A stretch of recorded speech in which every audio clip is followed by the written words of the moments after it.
I'm Craig Campbell from Nerdburger Games, and you are listening to Morris's unofficial Tabletop RPG Talk. This week, Morrus and PJ talk about everything to do with dragons and RPGs.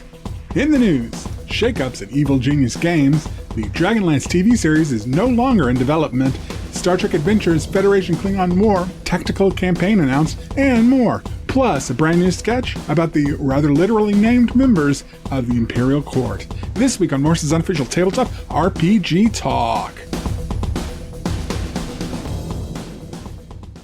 This podcast is sponsored by the Guild of Accountants. As a matter of full disclosure, I should make it clear that the Guild of Accountants is currently helping me cover up some financial irregularities. Something about a little undeclared dragon's hoard or something. I don't know. The taxman was quite unfriendly about it, but I think we've got his number. Anyway, the Guild of Accountants. They account for you. Wait, is that really their slogan? It's awful. For the tabletop role-playing news, we aim to amuse and we aim to enthuse. And Morris's unofficial tabletop RPG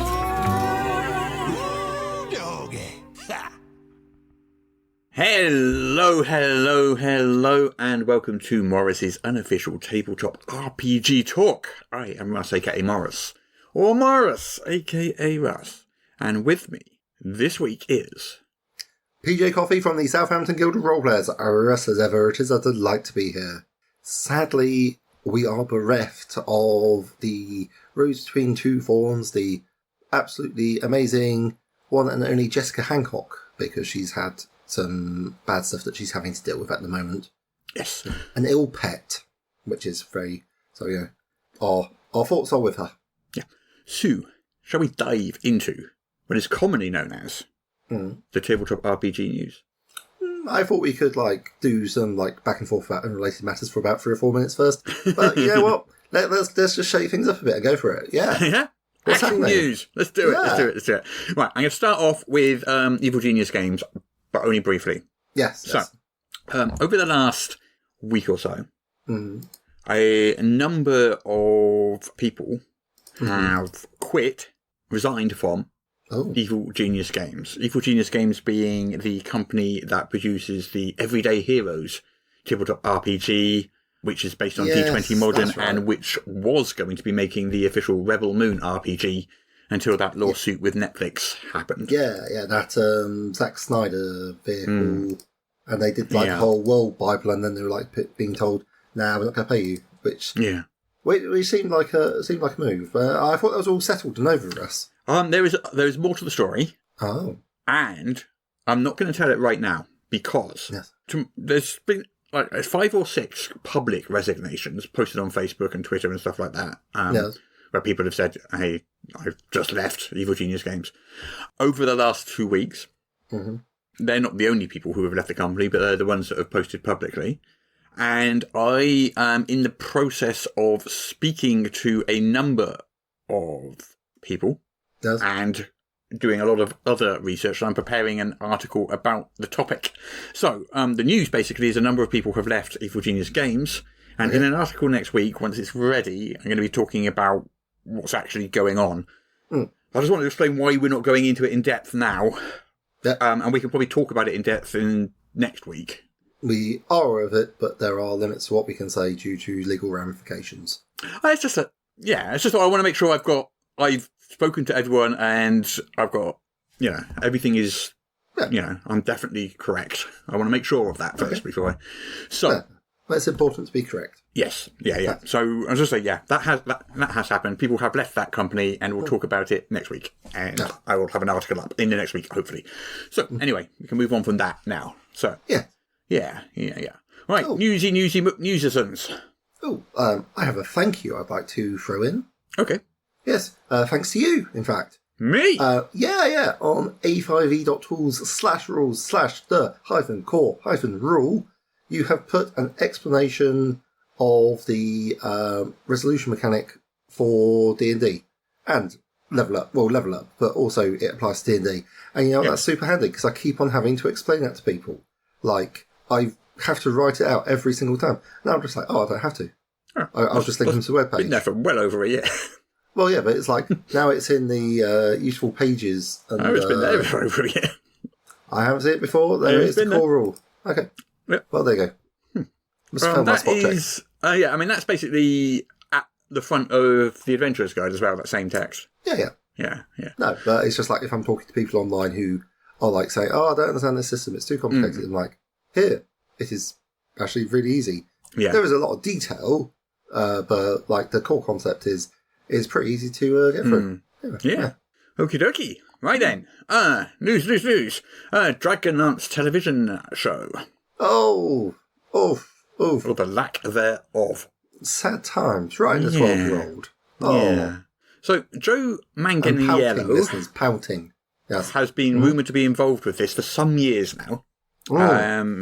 He's hinted at it. Joe Manganiello being the actor and businessman, has, hinted at it a number of times over the years. At one point, even posted on Twitter a picture of the cover of a script for it.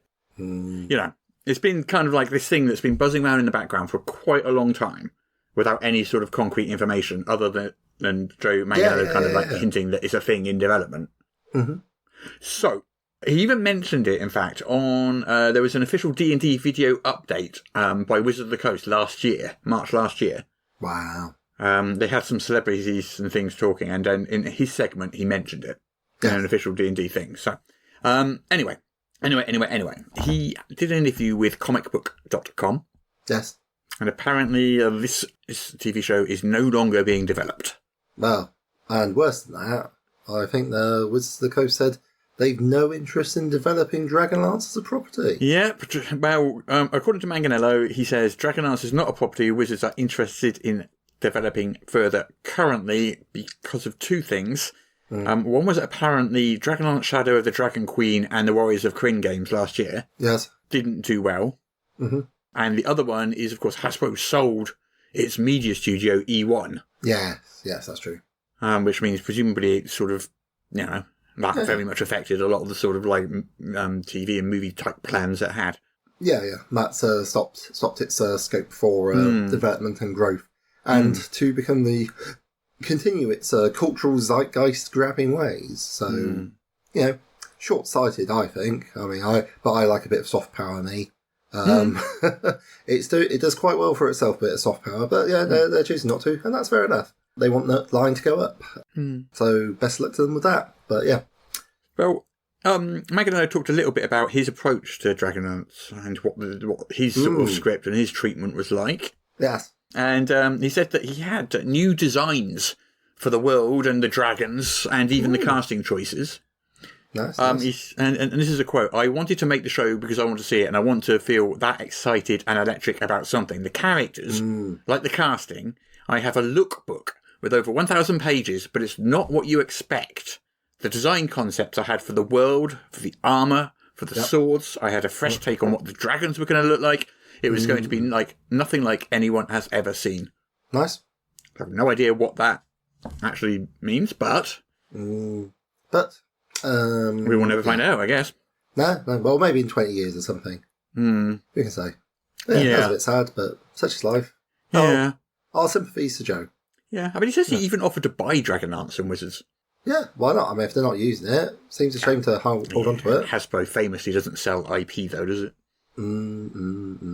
Yeah. It holds on to it because it never knows if in 30 years you can't dig it up again and give it a fresh coat of paint and, And throw it out there. Well, I mean, they've done a good job with Transformers, eh? Yeah. So, I was kind of looking forward to that. Oh well. I was kind of thinking like Dragonlance could be the next Game of Thrones, but I guess not. Indeed, potentially, yeah. Yeah. I mean, there is still apparently a D&D TV show in development by Paramount. Yeah. That's I don't know anything the about Dark Elves and stuff and so forth. Yeah.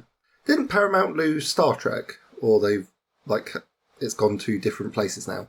Well, they still own it. Yeah, they still own it, but it's no longer the only place you can get Star Trek. Yeah. They've let other platforms have it. I mean, great. Yeah. Well, anyway, in other news, yes. talking to Star Trek, staying on Star Trek with that wonderful, wonderful segue, Oh, yeah. there's a setting book coming out from Modiphius for Star Trek Adventures.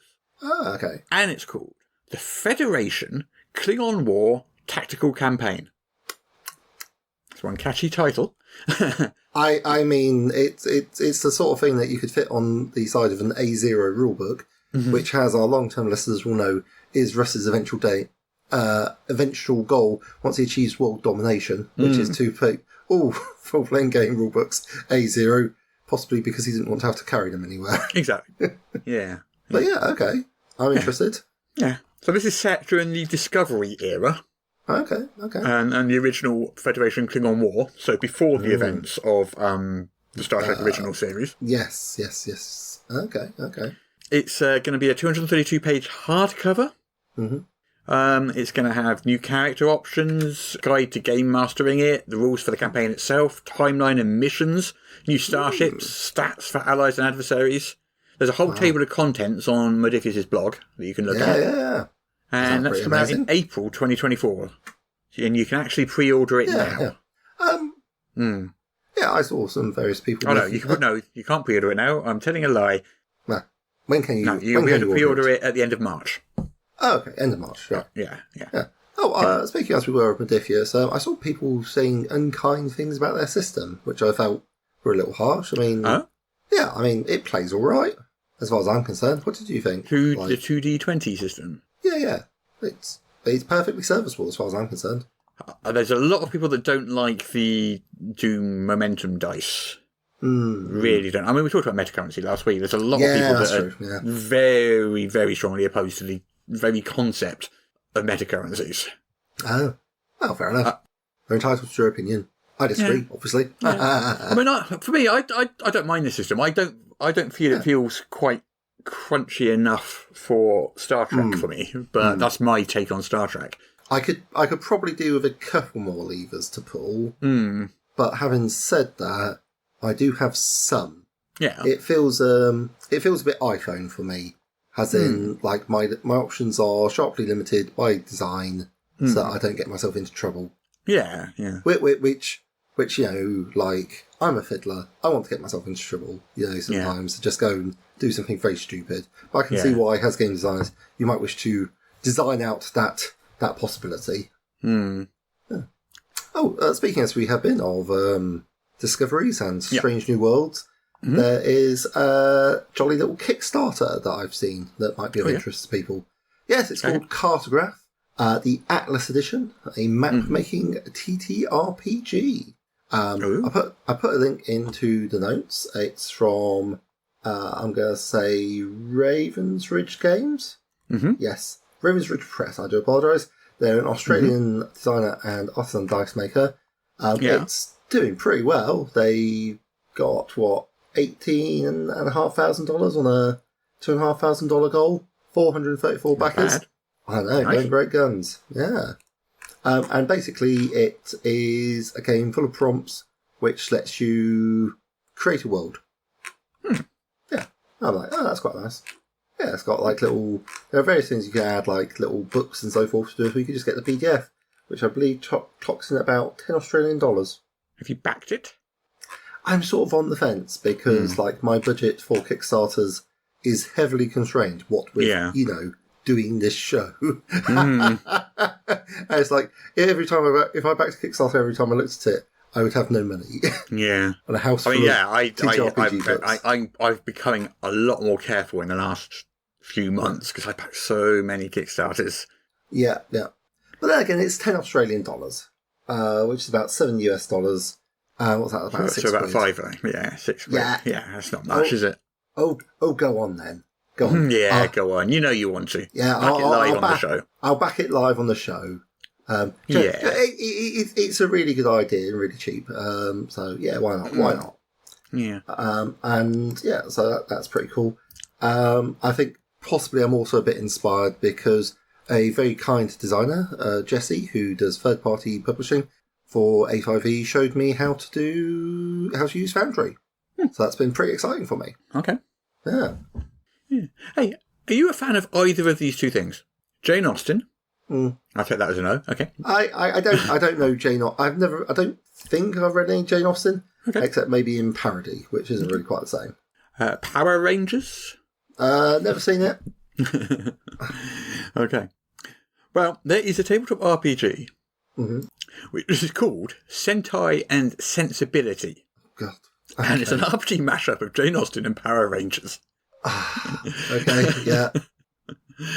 Yeah, so basically you've got to balance your Regency-era socialite lifestyle. Okay, yeah. With your duties as a transforming Sentai hero.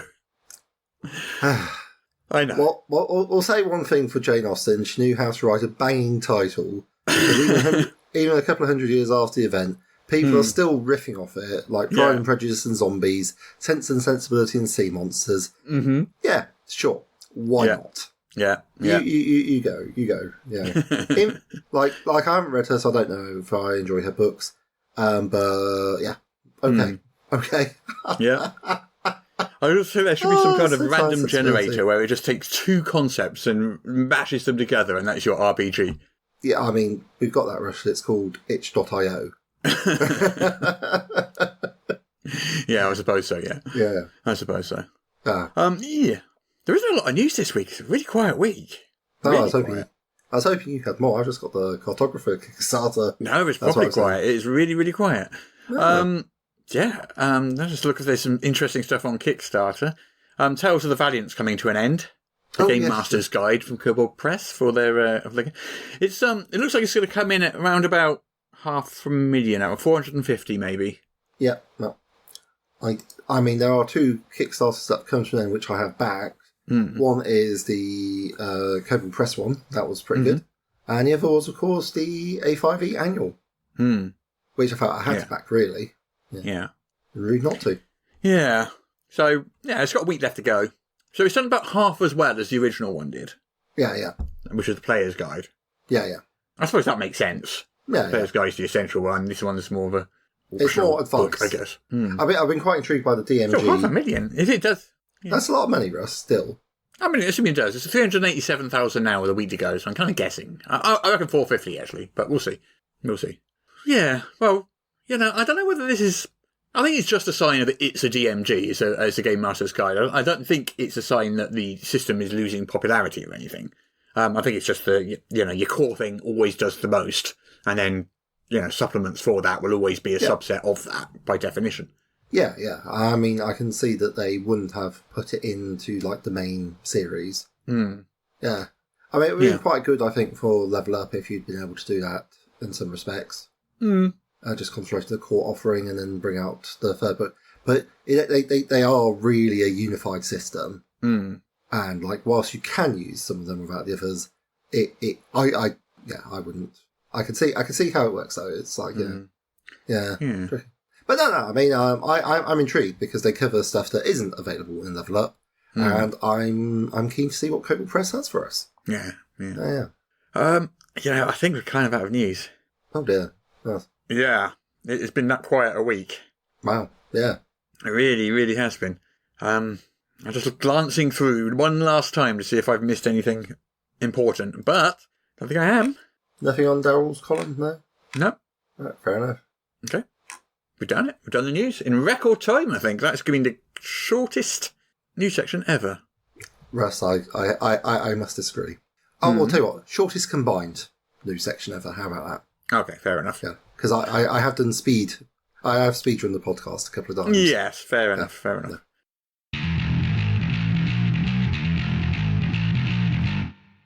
My oh my, this palace is enormous! Say there, you guard! Yes, sir. Can I help you? Oh, don't sound so happy about it. Sir. Never mind. I find myself somewhat disoriented, losing my bearings, as it were. I wonder, good fellow, if you might provide me with some directional assistance in order to put me back on the right track. Sorry, sir? I'm lost, good man. Right you are, sir. I wonder if you'd be so kind as to redirect my orientation and incline me towards the locality of my objective. Redirect your what, my lord? I mean to say, show me the ceremonial garden, stout guardian. Right, Your Honour. You need to head down this corridor, take a left, down the stairs, across the ballroom, through the doors, up the stairs, a left, a right, a left, then through the garden doors. You can't miss it. Thank you, good warden. If I may ask, what is behind the door you protect with such a skill and courage? You don't want to know, Your Worship. I must admit, brave sentinel, that I inquired merely out of a sense of politeness and, dare I say it, camaraderie, but now my interest has been piqued, and I shall not be able to find tranquillity until the nature of your spirited guardianship be imparted. Come again, Your Eminence? What, my loyal steward, lies behind yonder doorway? Really, Your Grace, you do not want to know. But prithee, intrepid champion, I must know. Is it the royal treasure, filled with gold and gemstones fit for a king? Perhaps you guard a personage of high status, shielding them from those who might do them harm. Or does a prisoner lie yonder, trapped in a gilded cage while they await a dire fate? Nope. None of those, Your Greyness. Really, you don't want to know. But I do, bold Pickett. Tell me, do! What hides behind this oaken portal that it be guarded so, enthusiastically? Enthusiastic. That's a good one. Oh, I meant nothing by it, my courageous defender, but I must know. Fine. It is the royal privy. The royal privy? Yep. The private restroom of the imperial family. And you have to guard it? Been doing this job for 36 years, Your Wordiness. Well, that certainly explains your fervent and exuberant zeal. Beg your pardon, Your loquaciousness. Nothing. Never mind, young custodian of the garderobe. I suppose that explains why you have the word latrine emblazoned on your badge of office there. No. That's my name. Your name is Latrine? Yep. Bob Latrine. Your name is Latrine, and you guard the royal commode? I am aware of the irony, Your Glibness. The serendipity does appear auspicious, I must confess. What a fortunate coincidence. You and your family, Latrines. The Latrines, must laugh about this endlessly. It is a curse, Your Verbosity. This name has directed my whole life. Do you think I wanted to be a privy guard? I honestly had not considered it, vigilant shepherd of the outroom. When I was younger, I imagined my future. Would I be a royal treasurer, a brave knight, perhaps even a baker of syrupy treats? Oh, all honourable careers, to be sure. I could have been a lion tamer. Do you want to be a lion tamer? That's not the point, is it? I don't even have the option of being a lion tamer. Because you are anointed with this unfortunate eponym. An eponym, Your Gabbiness, is a person after which something is named, or a thing after which a person is named. I am neither. I just have a name which has limited my life choices since I first applied for a job as the Duke's stable boy. So I see, gallant minder of the royal, throne. That's not funny. Oh, sorry, sometimes a pun just presents itself, you know. You think I haven't heard it 1,000 times before? Of course, my apologies, but why did you choose this path? Surely you are not compelled to embrace a career synonymous with your name. Well, I mean, it's not like it's a law or anything, but these things just follow you around, you know. I applied for every job in the royal household, but as soon as somebody hears your name, that's it. Surely not. Just ask around. There's Cobbler, the royal shoemaker, Clark, the palace secretary, Parker is in charge of the Duke's hunting grounds, Medley, the court musician, that Wordsworth chap, stuck as a poet. There's even the palace beekeeper. You might guess what his name is? What? Buzzy. Buzzy the beekeeper. Yep. Buzzy. I had no idea. Is this curse so prevalent? Does it blight the lives of so many? Oh, yeah. It even has a name. Nominative determinism, it's called. Whew, well, I'm glad that I managed to avoid such a constrained fate. My name, fortunately, has had no influence on my course through this thing we call life. Are you sure? Absolutely, fearless paladin of the chamber pot. My nomenclature wields no power over my station, I assure you. I'll be the judge of that. So, what is your name? My name? Yeah, what's your name? Well, very well, my staunch laboratorial curator. My name is Garrulus. Garrulus? Yep, Garrulus Ramble. These jokes almost write themselves.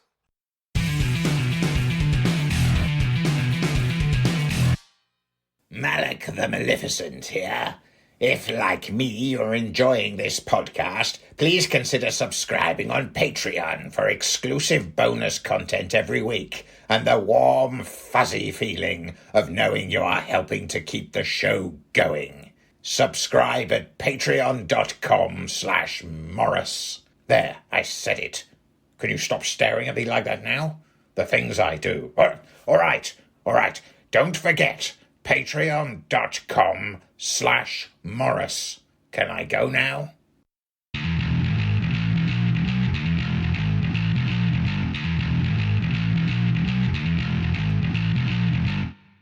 Dragons is our topic of the day. Well, yes, I mean, dragons are very much on my mind because at time of recording, it is Chinese New Year's Eve. And you'll never guess what year, what zodiac animal this coming year is named after. It's the year of the cockapoo. Close. I think similar sort of thing, but larger, scalier, and more inclined to like flow around. Yeah, it's in fact the year of the dragon coming up. It is the year of the dragon, yeah. It is the year of the dragon. So, see, I got dragons on my mind, Russ. Got dragons on my mind. Big fan of dragons. Yeah. Who isn't a big fan of dragons? Boring people. Yeah. In fact, you're currently running a campaign about a dragon, are you not? I am. I'm running to save the kingdom. I'm enjoying it so far. The players appear to be enjoying it. Apparently, they have read the rules a lot more closely than I have. I'm like, we could take over a fortress and turn it into a stronghold. I'm like, yes, of course you can do that. Quickly looks on A5E tools. It's like, okay. They want +1 strength bonus and like a little banner. I'm like, yeah, all right.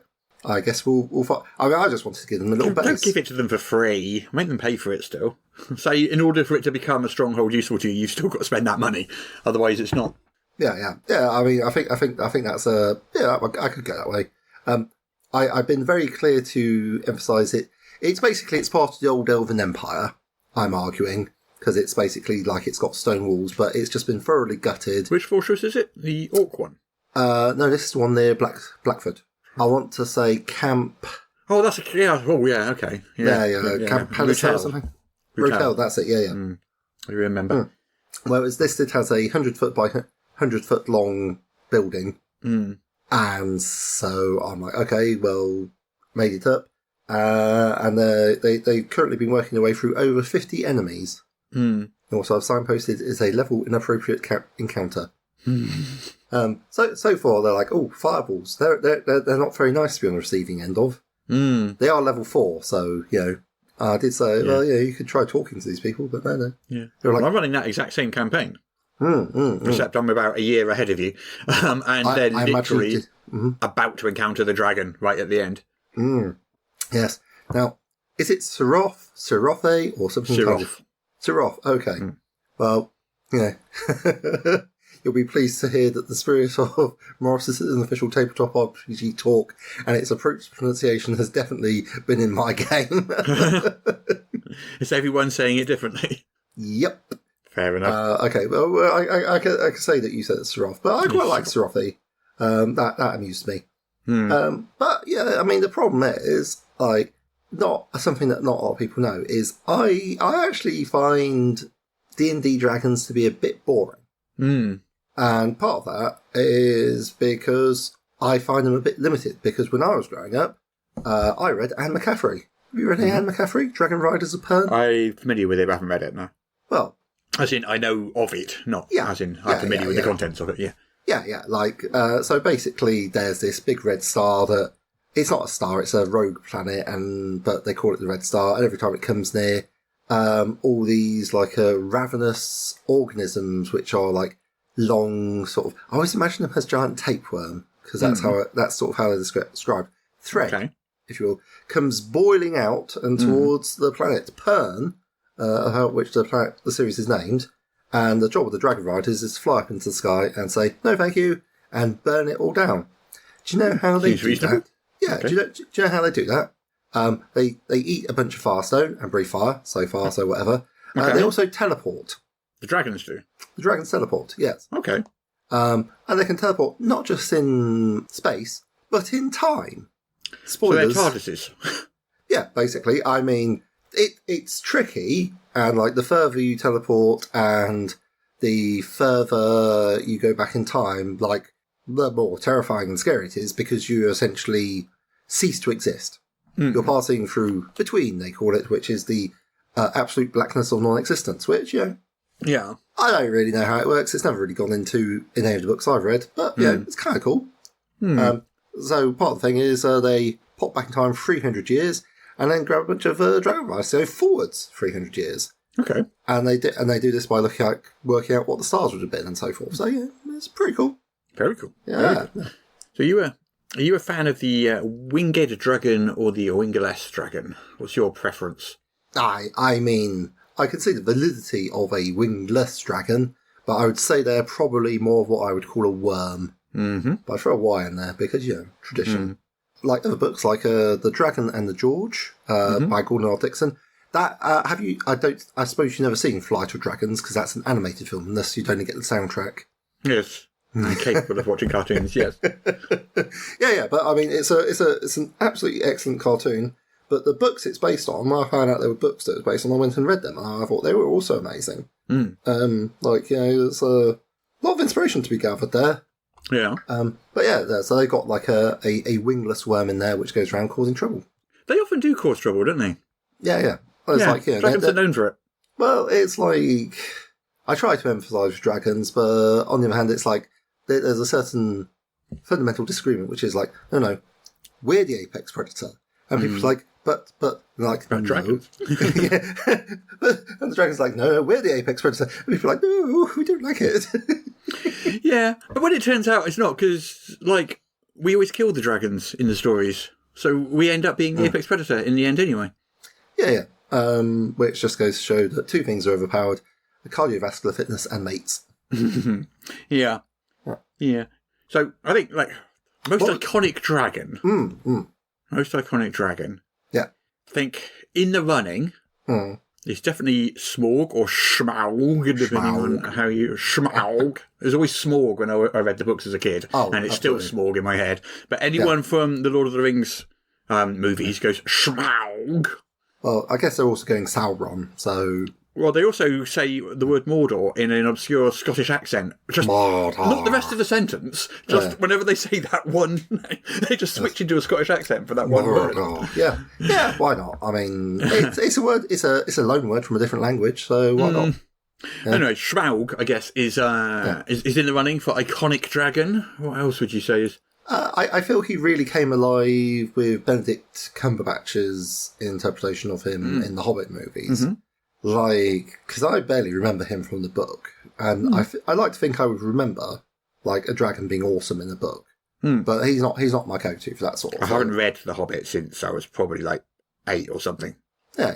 So that's I should do. I should reread it again as an adult, but it is a kid's book, so I don't know. Yeah, I should do. I mean, I think reading young adult fiction in general is often underrated. I mean, it depends what you're after, but a lot of the time, young adult authors actually produce some really high-quality storytelling because they're competing for children's attention spans and young adults' attention spans with smartphones. And like I say, that's a pretty high standard to meet. Yeah, I'm not sure Tolkien was trying to but he's writing for his son, so it's not quite as fast. But I think it's he manages to avoid, as I recall, the indulgence of Lord of the Rings. Which, you know, great books, but I mean, I'm sure I'm not alone if I say that I skip over the songs. Maybe other people don't, and fair play to them. If you enjoy those songs, you enjoy those songs. But I've seen a lot of books with a lot of songs, and yeah, not read a lot of those. Yeah, and Tom Bombadil, and that is a famous thing. So yeah. There's less of that sort of indulgence, and there's more like flying around with trolls that turn into stone when they're exposed to daylight. Yeah. I mean, much like modern internet trolls, which is of course why they never leave their basements and go outside. Yeah, because you never know what might happen. But dragons. So other iconic dragons. Though, what would you call out as an iconic fictional? When I say fictional, of course they're fictional, but dragon, as opposed to all the real world dragons. Yeah. Oh crikey. Well, the ones I've definitely. Yeah, I don't know. Dragons has main characters. Probably the Dragon Knight series is the one I'd go to. And he's not really like a dragon for that long. It's just like the first book. But I think he hangs out with dragons, which is pretty cool, who are, by and large, simple creatures who enjoy fighting ogres at a distance, setting fire to things, and eating. I'm like, yes, these are my people. I have arrived. Unexplained fires, I'm not claiming any responsibility for those. Yeah. You can't prove it was me. I didn't do it. I think St. George's dragon. That's a famous one. Yeah, I mean, that has less rep in media, I would say. Sean Connery did quite a good dragon. Dragonheart. Yes, that's one. Yeah. A Scottish dragon. Why not? It's like he always plays a Scottish person, even when he's playing a Russian submarine commander. He does a Scottish accent. He's a member of the Soviet Union, commanding this submarine. Thank you very much. Temeraire series by Naomi Novik. That's got quite a good dragon. I think I think that series was quite powerful in that you have the elemental and fundamentally quite simple animalistic nature of a dragon, which is like like his dogs could talk. Yeah. Where it meets the staid, prim and proper nature of the Victorian gentlemen. Right. Who are like, the naval commanders and nobles who are in charge of flying the damn things. Yeah. Yeah, so, and certainly treating dragons as ships was definitely interesting for me. The way Game of Thrones does it, I mean, the way they're portrayed, it's kind of like dragons are the equivalent of nuclear weapons in a way. It's like if you've got a dragon, if you've got a dragon or dragons, you're kind of a nuclear powered state. If you haven't, do you know what I mean? It's to press the button and win. If you've got dragons and the other side hasn't, you've won. Is basically how it works. I mean, I think there's maybe some sort of metaphor about overwhelming air power in there somewhere, but who can say? Yeah, maybe. Yeah. Air and firepower. Yeah. I mean, Dragonlance is pretty famous for dragons. Well, a lot of dragons in Dragonlance. I mean, that was like a fairly key part of their strategy for the armies of Tarxis, which is like, yes, you see, that's a very nice army you have there. Shame if a dragon were to happen to it. Yes. Yeah. And, fair play. Dragonlance likes to go dragons en masse, though, doesn't it? It likes, no, not just one dragon. Let's have 100 dragons all at once. Yeah. And then you have like these mass aerial combats, and I must say that is something which, again, I felt pretty sorely lacking in stuff like D&D. That was pretty much the concept which I was like excited by for biplanes versus dragons, and one of the things that someone who's played it. Because I obviously haven't had a chance to play it myself, because who's going to run A5E for me? But apparently a berserker leapt out, rammed an immovable rod up a dragon's nose, and then that's how they got it to stay still so they could fight it. I was thinking they could use the biplanes, but that's how they got up there, so, Ooh, very interesting. Yeah, I know it's a bit weird fiction, it's not for everyone's taste, because people like their fantasy. Yeah. And I respect that, I honestly do, because I definitely had my long time really wanting fantasy to be fantasy, like proper Bronze Age stuff. Well, as my reading has increased, I found out more about the Bronze Age and the empires that came with it. Because I mean, bronze is made of copper and tin, yeah. and they don't come in the same places. So if you need like a sort of an economy to bring the copper and tin from their wildly disparate geographic locations together to make bronze to equip your armies. That's not why, like, you can't cut bronze very easily with iron. That's not what happened. But iron is much easier to come across. You can even get it out of swamps in like big nodules. Anyway, sorry, let's get off the topic of dragons and more into history and so forth. I was thinking, why we're talking about that. I was talking about how I respect people who don't want to involve like flying vehicles and so forth in their games. And that's reasonable. Yeah. I think you're right in the D&D dragons. And it might just be because I'm so familiar with them, but are a little boring. They don't teleport. Like the whole, well, even just the organisation, like the different sort of like symmetrical colour system of the different ones, and all of that, convenience. All of that, and they're all very similar to each other, just with a different colour and breath weapon kind of. I mean, different editions of D&D varied them a bit more. Like second edition, they had lots of wacky abilities and stuff they could do. Fifth edition, not so much.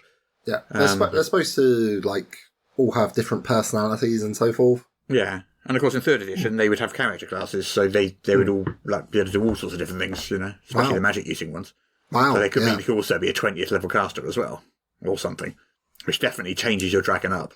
I did not know this. That is, okay, wow, 20th level wizard. And that's one of the core things of the 3E system or the 3.x system is monsters have character classes, as well as they start. The start your base monster, and you can buy character classes. So most monsters, like you might have a goblin archer, but that goblin archer might also be a rogue 4 4th level rogue or something, or an owlbear might also be a barbarian. I think I did something with Minotaur fighters at some point, sort of Krinish Minotaurs, and they were like sneaking on board a ship to do a commando raid. And then one of the players was very mean about them and said it was a bit rubbish. Yeah. And at that point, I was like not feeling very confident in my GMing. And if you've got a commando raid by Minotaurs in the middle of the night that you're having to fight off, and someone turns around and says, well, that was a bit rubbish, just puts you off GMing, really. Yeah. It was really interesting, like dragons. It's one of those things that they say appear in pretty much every culture, culture's stories. Yeah. I don't know whether it's true of all of them, but certainly it's something that is very, very common. And you can think of, you can obviously think of Chinese dragons and Egyptian dragons, and you can think of, Mesopotamian dragons, and, there's just like loads that Greek mythology, they're everywhere. And I kind of wonder why that is. So it's got to be a reason why that image and that idea sort of like spreads so widely. I imagine dinosaur fossils and may have been part of it. People finding them and taking them around probably had a fair bit to do with it. I think fossils might be part of it, definitely. And you certainly see things like, I mean, bones can be very weird and scary. Like if I didn't know better and someone showed me an elephant skull, I'd be like, bloody hell, it's a cyclops. Because the place where the trunk goes, there's a big thing. Yeah, it looks just like an eye socket. So, yeah. But I mean, what was your first encounter with dragons? Do you remember? Probably. I mean, going back. I'd have been a kid. I don't know. Yeah. I remember mine because I didn't come across them as a kid. I came across mine in a game of Exalted 2nd Edition. At what age? Oh, crikey. This would have been round about 28, 29. And up until that point, you'd never seen a dragon? Like in fiction sort of thing. Obviously not in real life. I'd not seen a dragon in a tabletop role-playing game. Oh, in a game, specifically? Oh, right, okay. I thought you were saying, like, you weren't even aware of the media. No, I mean, that's the thing. Like, the Anne McCaffrey books, the Georgian Dragon, the Flight of Dragons. I've seen those dragons in a game, never come up. Oh, right, okay. I couldn't tell you the first time I did. I can tell you, it was quite the shock to me because, like, we're there, and then, like, we've got this dragon coming, but this is Exalted, and they used the Chinese dragons, and this one was the Steward of the West. So the first thing he did was he invited us to have a cup of tea. To say that I was on the back foot is, to put it mildly, because I'm all geared up going, oh God, we have fight a dragon, But we didn't fight a dragon, we just had a nice chat. And that was, again, pretty cool. I did enjoy that. And then in D&D, I think I'd played D&D before then, but I never fought a dragon. Never seen a beholder. The game just didn't get high enough level. You get different ages of dragons, though. Dragon wormlings? I mean... Or does that just not count? Like, I didn't come across them, and also, like, since I moved to Southampton and did things like run Adventurers League and tabletop role-playing game club, I have definitely come across more.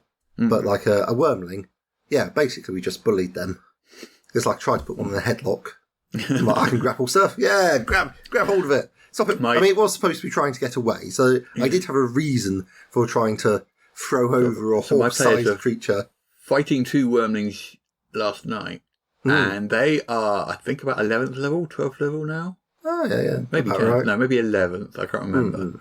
And they're going down the inside of a volcano, around the edge, down this really steep path around the edge. And the 2 Spoilers dragons... for Save a Kingdom, by the way. flying around, 2 wormlings are flying around in the middle. And normally those 2 wormlings would not be a threat to those characters at all. Not even slightly. Like CR4, if that, yeah. Yeah. But the situation made it so. And it worked out really, really well.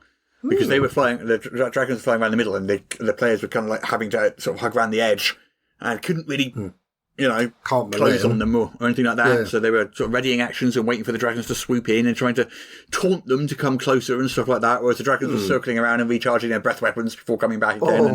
It was brutal. And these dragons were not a match for them, but the tactical situation made them so. Yeah. I mean, that is.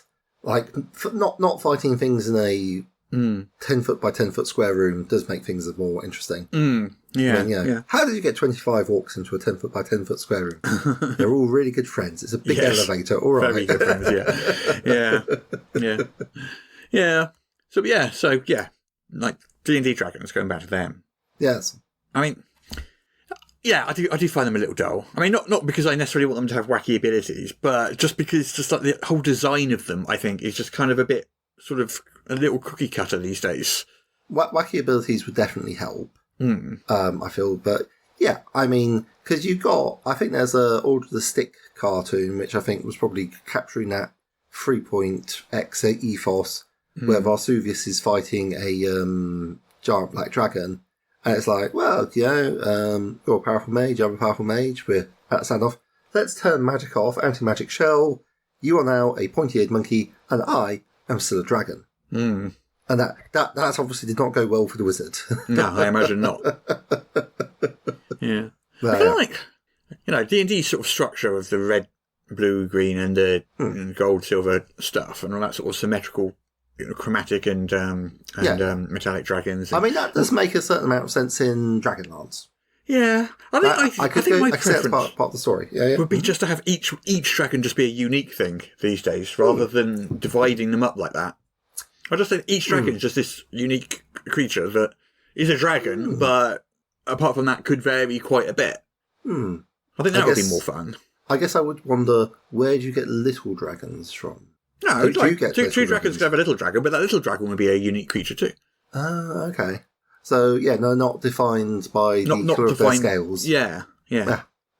But they're each their own individual... It also makes them so predictable as well with that whole system, doesn't it? Everyone knows what a green dragon does. Everyone knows what a blue dragon does, Yeah. You go to, fight a white dragon of unusual size, and turns out it's a red dragon with access to large amounts of paint. And you're like, all our fire weaponry is less effective than we'd hoped. Yeah. Yeah, I mean, you got stuff like, in 13th Age, one of the icons of the setting is a great gold dragon, great gold worm. And that's basically parked itself in the gap into hell. It's a game. It's got its own thing going on. But yeah, it's like the great gold dragon's parked itself in there to stop all the demons from pouring out. They're still pouring out, but yeah. Less so. So that's something.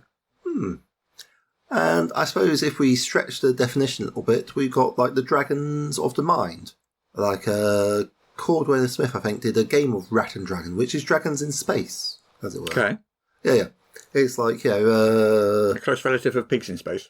Well, this was from the book Cats in Space that I read the short story, so you're not too far off. And this, I mean, basically there is a certain amount, in science fiction you have to have, like, a reason why Earth doesn't have alien visitors rocking up and saying, hey, how you doing? If faster than light travel is to exist. Yeah. So, various systems handle it in different ways, like Warhammer 40k says that travelling through a demon-infested darkness of the warp is one of the least dangerous forms of faster than light travel. It's like, that is really super dangerous. What makes this less dangerous than everything else? Okay. So Game of Rat and Dragon, it's like spaceships are going through, but in the absolute blackness of space, there be dragons. And the way they deal with this is they have cats who are psychically linked, or like, I don't know how you say it, psionically probably, linked to like little robot things that throw out pin bombs of light which destroy dragons. Because human reflexes not getting the job done. Whereas cats who have faster reflexes than snakes, scorpions, crabs, etc., can do something about it. And so, you know, no spaceship is complete without its resident Moggy. No. to chuck a light bomb by psychically jumping onto these dragons in space. Which means at blinding speeds, but not quite blinding enough, I'm afraid. Do you remember Dragons back in first edition? I do not. No. So this is quite interesting because, like, their breath weapon would do the same amount of damage as how many hit points they had left. So however many hit points they've got, that's what their breath weapon does. But of course, in a first edition game, like a dragon with 60 hit points is a lot of hit points. That is a lot of hit points, yeah. Wow. Not like when you get to, I think it was probably around second edition where you had dragons with 400 hit points and stuff. Yeah. 400 hit points of damage. That's gonna, I mean, doing 60 hit points of damage is, that's a convincing reason to leave them alone. Yeah. But, I mean, it wasn't all the colours, though. They had gem dragons, didn't they? The gemstone dragons, and they have shadow dragons, and they have various other ones. And there were Chinese dragons, I think, in Folio. I think they introduced them in that, I believe. Like the earth dragon, the sea dragon, the spirit, celestial, those ones. Nice. I believe. I've actually got a copy of Folio. I should grab it. But when you get to second edition, they just got amped up massively. Like dragons just became ridiculous, like insane. I mean, I sort of feel it's like a bit of a magic missile fireball effect, as in, you're playing Dungeons and Dragons. Yeah. So you want the iconic beast. You want the dragons in there, yeah. You want them in there, and you don't want it to be like some 3 rounds chump that goes down if you look at it funny. That's pretty interesting. Yeah. So I don't think I ever used dragons in first edition, but I definitely did in second edition. But, you know, like the Great Worms in second edition were just like, pick a really large number. That's how many hit points it's got. And how much damage does its breath weapon do? 40d10 plus 90, you know? Yeah. Things like that. I mean, one of the things that I'm enjoying about To Save a Kingdom is finding the bits and bobs, as it were, which are the weaknesses of Siroth the Dragon. One of them, of course, being Siroth's true name. Now, obviously, you're not to know this, but anytime you've got a true name mechanic in a game, I'm like, Wizards of Earthsea, you say? Ursula Le Guin? Yes, sign me up. Because I very much enjoy that concept of, I think maybe it's like chemistry training or something, if you can properly name a thing, you can identify it uniquely out of all the possible things in the Belgariad? Was that the one that used true name? The magic was based around knowing the names of things. Or am I thinking of the wrong thing? I know definitely in Wizards of Earthsea. Belgariad, as I recall, was the will and the word. Maybe the word... Wasn't the word the name of the thing? I thought the word was what you did. I think there was less emphasis on the naming of things, which we've seen more recently and stuff like that. I do like that concept of like knowing the true name of something gives you power over it, though. Yeah. I mean, I feel it's just like stuff like In the Name of the Wind by Patrick Rothfuss. It's been diluted down a bit. Like, I think the concept of, like, again, going back to the original source, Ursula Le Guin, and like, the listing of all the possible names of something. I feel that would also be sort of like a regional thing. You could like, get it down to the name of a wind that comes over that hill, maybe, Yeah. might be a wind that has its own particular name. Mm. I mean, it's hard to know exactly how far to go. I like the idea, though, that, like, magic is kind of like you're trying to research the true name of this thing, or this phenomenon, or this creature, or this whatever it is. And once you've done that, then you've got power over it. Yeah. But that's the hard work, is finding the true name of that thing. Oh, yeah. Which is, of course, why you should guard your true name and so forth, Yeah. Like, I don't know, Unfortunately, my true name is Bob, which is unfortunate. Oh, well, now all your listeners know. But it's not really, because I wouldn't tell you my true name, Peter. Oh, I would not give you that power. Foiled. Foiled again. Yes. Foiled again. Dragons, we were saying. Yeah, so getting the true name of a dragon would be quite a big deal. Yeah. I would like to Slay a Dragon, which obviously you're playing at the moment, and I'm just finishing, is basically a sort of homage to The Hobbit, in a way. Yes. That's across very clearly. Yeah, you're travelling across country to get a dragon. Yeah. And that one, obviously, you mentioned, has a true name of the dragon, which gives you power over it. Mm. I'm trying to remember. I won't say on the podcast just in case someone playing it. I don't think my friends listen to this podcast, but what if they did, Russ? Yeah. What if they did? What if they did? Yeah. Yeah.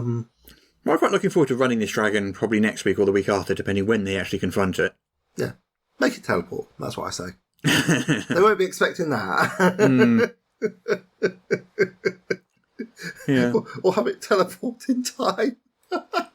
That would be unfair and mean. Yes. Dragons, famously known for their sporting natures.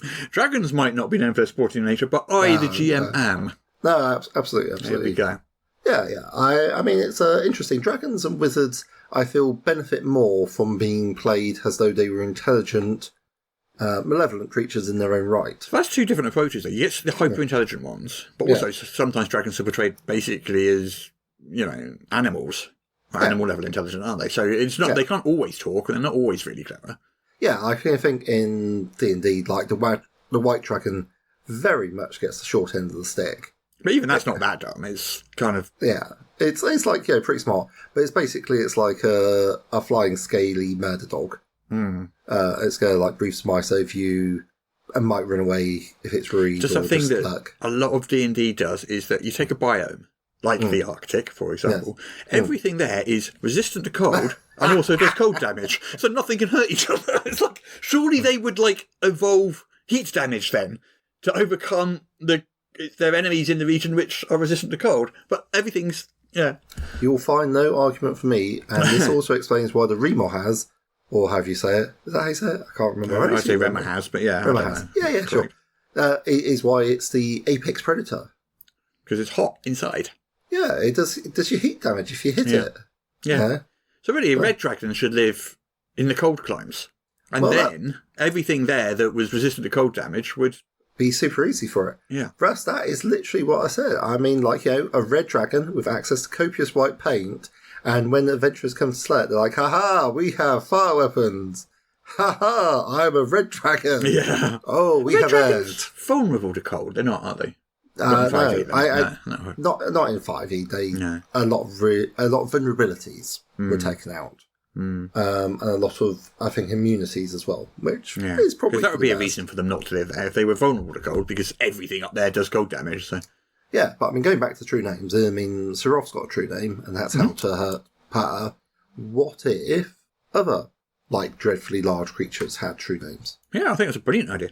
Yeah. I mean, I love that concept of magic. I always have done. Yeah, I mean, it's sort of Black Company, actually. That a large part of that plot revolves around, I think, in the third book, the true names and hiding them from other people.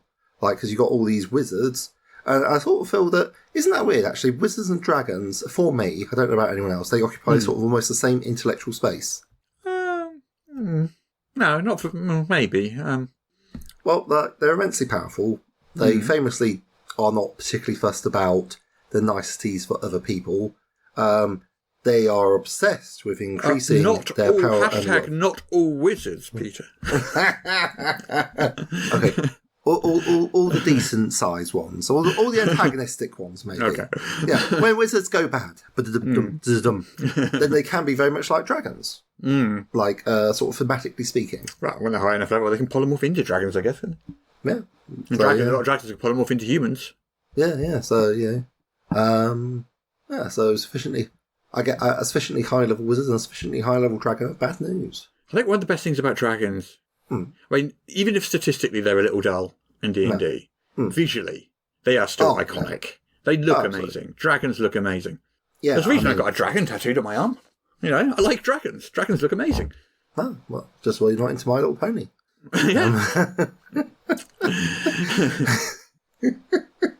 Yeah. So I guess one of the key challenges in any game is how do you really bring that to the fore, like this terrifying nature of dragons.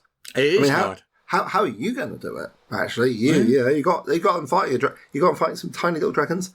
Now they're going to be up against the big bad. The big one, yeah. I mean, they've got all the tools they need. They've collected the tools, which is going to give them a big advantage. I imagine so. Because it's not a CR. This thing is not a CR appropriate encounter without those tools. Without doing those quests. Yeah. I mean, they got like a +2 sword of dragon slaying. Well, actually, no, it's +2 sword. Which, thanks for that. That was great to have in my level 3 party. You wait till you get the quiver of Dragonsbane and they start just using it everywhere. They got the quiver of Dragonsbane specifically because so they could use the thing at all. Oh, they've got that already. It's like one of the starting quests. It's pretty much the start of the game for us. Blackfoot is Blackfoot's that scabbard, which by the way could have definitely done with some calling out. I had to look quite hard through the text behind it. For the bow, quiver. not for the bow. scabbard.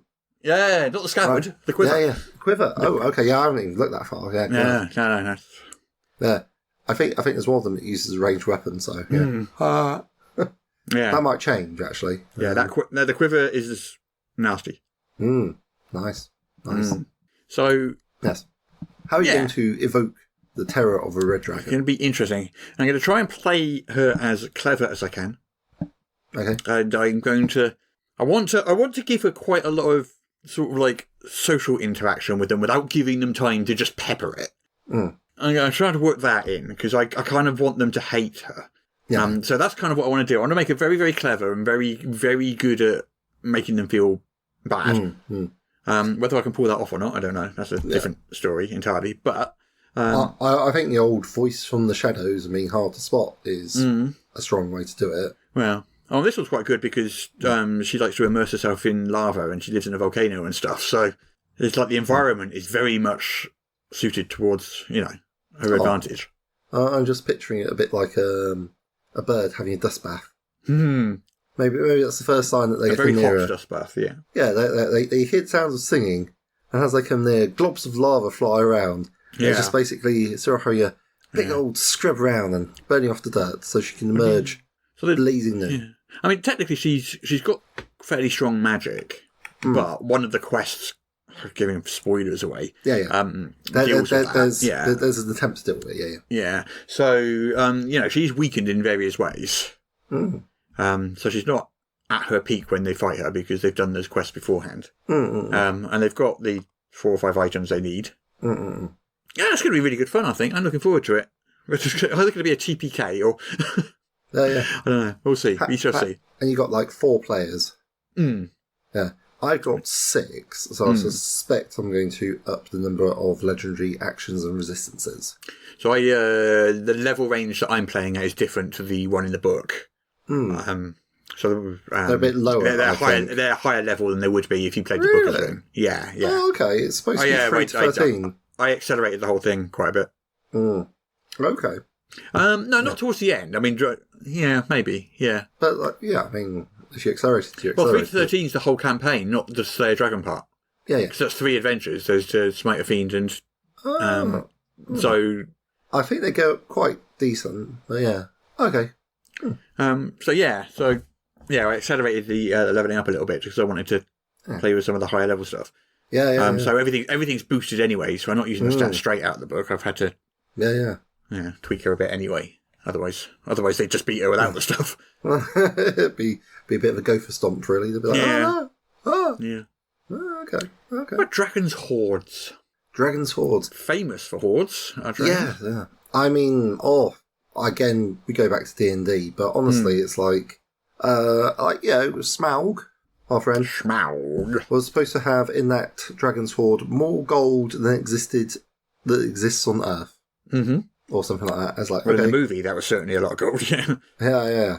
And I think that placed him at a pauperous 8th as richest being of this world. A lot of these things are just made up, though. I mean, yes. I mean, dragons are fictional. No, you know what I mean. Like, if you had who's got as much, people are just going, oh, because you get these ones where they've got like Bruce Wayne and Scrooge McDuck and all this sort of stuff. But they're all just like making numbers up and saying that's how much they've got. So. Well, they're taking guesstimates based on things you see. Like, we're pretty sure Scrooge is about the height of, 5 foot. So from that, you could work out how big his swimming treasure pool is. Yeah. That he likes to go swimming in. And you can make some, guesses. So, yeah. But the treasure hoard definitely in the Hobbit movies is basically the size of a hill. Yeah. Yeah, it's massive. Ridiculous. Here's something. Like, I mean, people talk about, dragons like to have hoards because they don't set them on fire when they sleep. Fair. And gold is a, quote, soft metal, quote, fair. How do dragons get the coins into their... They have minions. Yeah. Smaug didn't have that much annoying minions, as I recall. But yeah, I suppose if you're a kobold, I've wrecked the place, kobolds, go forth with your looting sacks. And if you steal even one gold coin off the dragon, it knows. Yeah. I mean, why not? I'm sure there was a rule in at least a edition of D&D where dragons knew exactly what was in their hoard, and literally, if you steal one gold coin, they know. I could well believe it. Yeah. Maybe they were big fans of Rain Man. Yeah, maybe. Just look around, count them all. Okay. Yeah. There's 7,997 gold coins. There should be 7,998. Yeah. So, do dragon hoards present a game problem, though? Well, they present a lot of problems. Yeah. So you got two choices. You can make it an actual level appropriate treasure hoard, but then visually that is never going to look like what you think a dragon's treasure hoard is supposed to look like. It looks like what's fallen down the back of the dragon's sofa.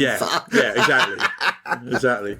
Yeah, or you go Smaug on it, in which case your PC suddenly have enough money to buy the entire planet 4 times over. Yeah, and wreck the entire economy of the world. Such as it was. Yeah, I mean, that's why stuff like the silver standard is very attractive. I mean, that helps, yeah. Yeah, I mean, because then like a chest of gold coins goes from being, oh, yeah, cool, to, oh, gold coins, and you're just like excited about it. But yeah. Yeah. And one approach to it is, so this treasure, you say there's a lot of treasure, say there's 30 million gold worth of treasure there. Yeah. I guess, whatever. All right. If it's right at the end of the campaign, give it to your PCs and they're the richest people in the world forever and the economy's ruined. Doesn't matter because you're not playing anymore. But they go full Mansa Musa on these pilgrimage to Mecca, and it's just like, gold is now worthless. Good job. If you want the campaign to continue, one way you could do it is not give it to them, assuming they're good. And And it's not your gold and it's not the dragon's gold. It's the people's gold. This now has to be dispersed. And basically, you increase the wealth of everyone in the. It makes a whole upgrade in the wealth of the country or the planet. But basically, like the PCs will get some of it as a reward, but it's not their gold, so they don't get to keep it. Yeah, unless they're evil, in which case I suppose they would. But I mean, for 30 million gold, you might turn evil. Yeah, yeah. I mean, and like even for lesser hordes, there's the how would you like to carry these out? Well, yeah. Yeah, but you don't. You move into the lair and say, I live here now.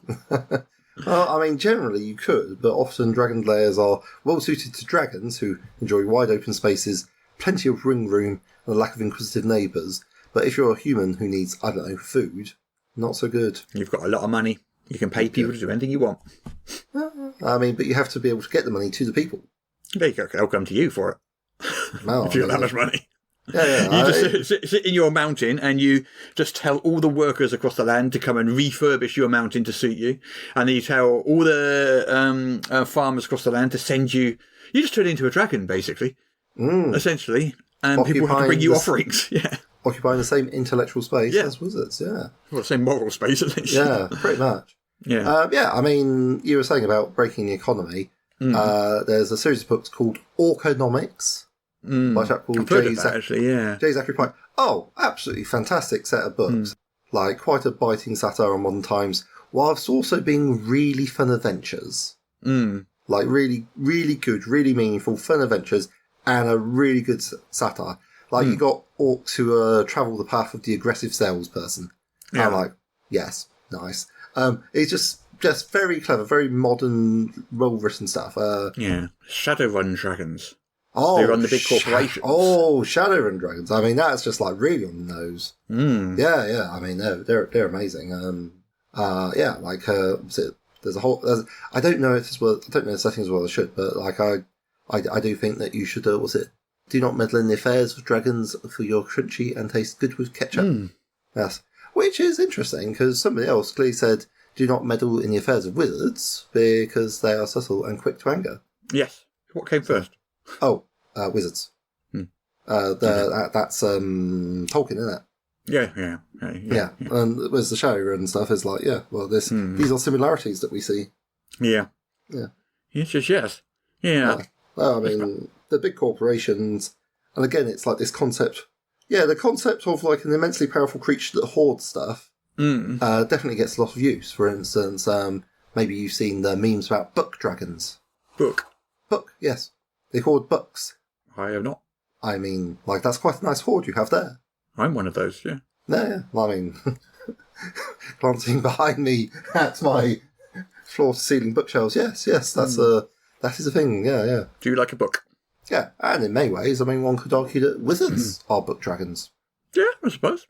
Yeah, don't like answering questions.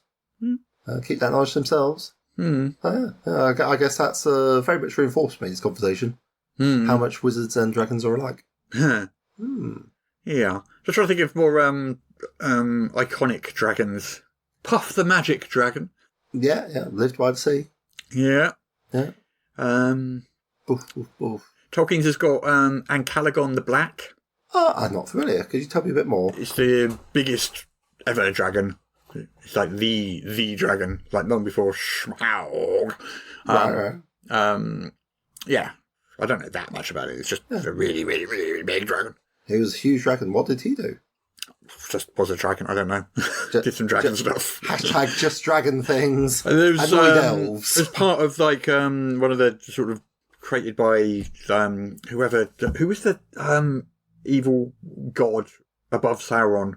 I want to say Morgoth. Something like that. I can't remember. Yeah, Morgoth. Or Melkor. What's Melkor? Or Morgoth? What are those two things? Yeah, are they different things? Or the same things? I don't know. Oh. Tolkien people are going to shout at me now. No, I, in my defence, I've never read the Silmarillion. No, I tried. It's impossible. Many people have succeeded in it, and I admire their intellectual fortitude and stamina. Good job. Thank you for reading it so I don't have to. Yeah. Yes. Yeah. Other iconic dragons. You mentioned Draco, Sean Connery. Yes. Smaug, we've said. Yeah. What other ones are there? I will probably, as soon as we finish, I will doubtless remember like a whole pile of them. Yeah, most probably. Yeah. What's the Beowulf dragon? There's a dragon. One that he punches to death. I don't think they're dragons. I think they're like generic monsters. But you remind me of, if you're thinking that way, then you might be thinking of the one from the Ring Cycle. Fafnir. Fafnir, that's it. Yeah. Was that the one you're thinking of, or were you thinking of, like, because Grendel and Grendel's mum, they have arms and climb down things. Yeah, no, I'm fairly sure Beowulf fights a dragon at one point. Okay. And punches it to death or something like that. I mean, that's like peak Robert E. Howard. I mean, I'm there for it. It's a dragon. Okay, let's get punching. Yeah. Yeah, I'm pretty sure. But I want to know. I need to know its name now. Beowulf's dragon. Yeah. It might just be a dragon, because it's like a big scary monster. No, when I say the name, I'm looking it up now. When I say the name, I bet you we both go, Yeah, it could be. I can't find it. I suppose, like, famous wingless dragons, going back to those. Beowulf dragons. An unnamed dragon who battles with and is slain by both. Oh, you've got a name. That's sad. Yeah. Poor dragon, no name. Yeah, I mean, like a little factoid that I've heard, can't really verify it right now, is the name Bear is just like not the actual true name of the creature that people were talking about. They're just talking about, because they don't want to attract its attention. Yeah, so like, Bear is a stand-in name, almost. I think, is that a shibboleth? So it's basically like, basically when people say you know who, when they're talking about Sauron and whatnot, or the Dark Lord would be better. They're talking about the Dark Lord, they mean Sauron. Yeah. But you don't say Sauron, because then he's like, what? Or the Harry Potter guy, Voldemort. Yeah. Oh, I said his name. Oh, no. Not Moldivort. Now it's making sense to you. Yeah. Moldivort, yeah. Moldivort. Yeah. So Bear was supposed to be a similar sort of concept. Don't mention its name. Don't mention its name, Pike. Just come back to me. Dad's army. Yeah. Don't tell them your name, Pike. Don't tell them your name, Pike. Captain Mainwaring. He died, didn't he? Recently? This week? Last week? No, Pike. Oh, right, I was going to say. Yeah, was it Ian Frenez? Something like that? Can't remember. Can't remember the actor's name. It's been a while. That series was very old when I saw it as a child. Yeah. Oh, iconic dragons, of course. Tiamat. How could we forget? I mean, she's really more of a goddess, but yeah. Still a dragon. That reminds me, actually. You're gonna tell Tiamat she's not a dragon. Well, she's the queen of dragons, but I mean, if Tiamat wants to be a dragon, I'm not going to tell her no. I wouldn't recommend Seems wise. Yeah. Isn't she like a and demon? rude, quite frankly. Yeah, exactly. It's like it's up to her. Like my interest, I guess, would be would my arrows of dragon slaying work on her, or should I get out my arrows of demon slaying? Well, that depends on what creature type she is. Precisely. Well, I'm going to find out now. I'm going to solve this permanently. Once and for all. Tiamat, assuming they're available online. There needs never be discussion of what creature type Tiamat is ever again. Fiend. Fiend. What's that then? Is that a demon? Or was that just general Argorable? That's devils Is that and both? demons, I isn't think it? that's both, isn't it? Yeah. Oh. Yeah. Although I don't know if that was an official stat block, actually. No, hang on a sec. I don't know where. I think probably the official stat block's buried in a book. Yeah, that would be... Actually, it's going to be in Tyranny of Dragons, isn't it? Of course. Yeah. It's going to be in there. I've got that right over here. Yeah. I'm going to find out for sure. Solve this problem. Out of the way, dogs. Do I want Rise of Tiamat or Tyranny of Dragons? Tyranny. You've got the Horde of the Dragon Queen. That's not what I meant. Come on, stop it. Yeah. Stop it. I mean, Tyranny of Dragons, isn't that both of them together? Horde of the Dragon, maybe. Horde of the Dragon Queen, here we go. Yeah. No, Marvin, no. Do not eat my D&D books. It's in Appendix D. Alright, so let's have a look. Appendix D. Yeah. But it's only got up to Appendix C, so it's not in Appendix D. Oh, I've got Appendix D with monsters here. That's Appendix B. Oh, okay. Try looking at the T for Tiamat. Not there. Appendix B, monsters, no Tiamat. Oh, well, since I still have an account with D&D Beyond because I cancelled my subscription. I'm looking in the book here, I think. It's not there. Oh, annoying. Apparently, Tiamat is a chaotic evil gargantuan fiend. Fiend? There we go. Yeah. So your arrows of dragon saying will not work That's unfortunate. because she's not a dragon. Is challenge rating 30? That's quite high. That is quite high. That's higher than your average challenge rating. I think probably level 4 party would have trouble with that. Although she's got a mere 615 hit points, so I'm not that concerned. Oh. Yeah, I bet she's got lots of ways to recover those hit points. Well, regeneration, regain 30 hit points at the start of her turn. Yeah. That'll do it. Yeah. Obviously got 5 different heads. One of the problems with dragons in D&D is... Yeah. Like, D&D has always had trouble with solo monsters. Oh, the action economy, with like 5 or 6 players pounding on them. Yeah. And them just getting like a few things. And they've tried to fix that, and they've added in legendary actions and bonus actions and reactions and all this sort of stuff. That helps. What's it? Mystic Odysseys of Theros had like 2-stage monsters as well. Well, yeah, there's that. So, I mean, I can't remember who came up with this idea, but it's been around for a while. It definitely wasn't me. You basically treat really large creatures as more than one creature. but not like 2-stage at the same time. So basically, your dragon is 3 different creatures, really, like mechanically. Not visually, but mechanically. It's 3 different creatures, each of it with its own set of actions and different things it can do. Okay. Does it get free initiative? Yeah. Okay, yeah. That would make sense. I mean, I think that's sort of what the legendary action... It's kind of supposed to sort of simulate a bit, yeah. Yeah. Well, yeah.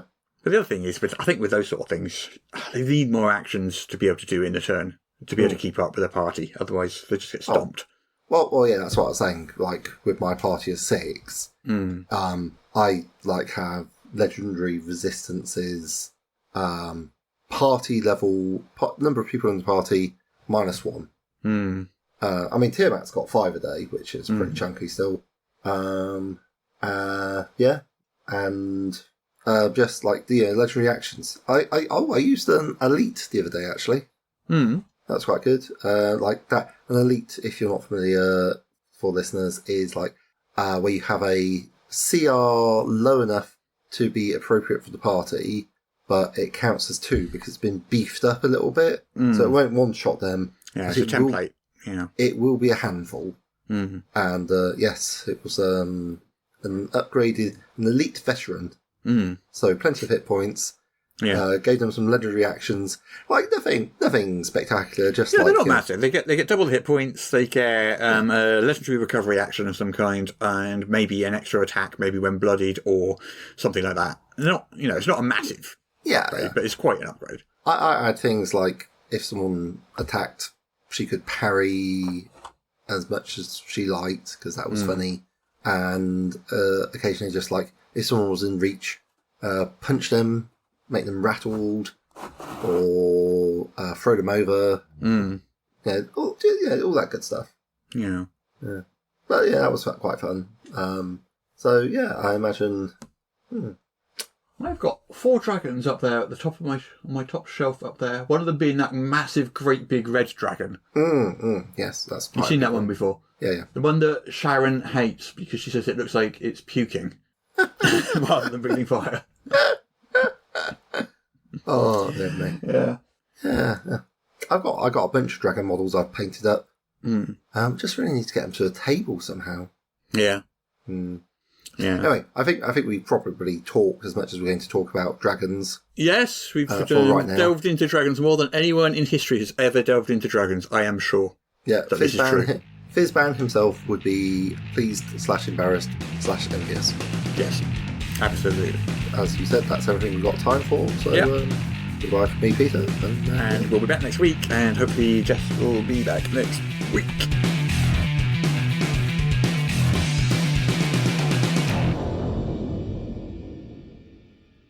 Apparently I now have to read this to you. This is the official podcast of Morris's unofficial tabletop RPG news, which you can find at enworld.org. You can find show notes at morris.podbean.com or wherever you found the podcast. If you feel like they deserve it, you can support the show on Patreon. In return, you will receive exclusive bonus content. Just go to patreon.com/Morris. If you're interested in his babbling nonsense, you can follow at Morris on the Twitter. Send your emails to morrispodcast@gmail.com. Not all of your emails, just the ones you want us to see. That's it. I'm bored now. You can go away. Shoo, off you go. Goodbye. Get out of here. Jessica's not here. I assume you've written a sketch for 3 people? No, I wrote it for 2 people. Oh, nice. You know I write the sketch. I always write the sketches like at the last minute. You are attributing far too much preparation to me. It's a feature, not a bug.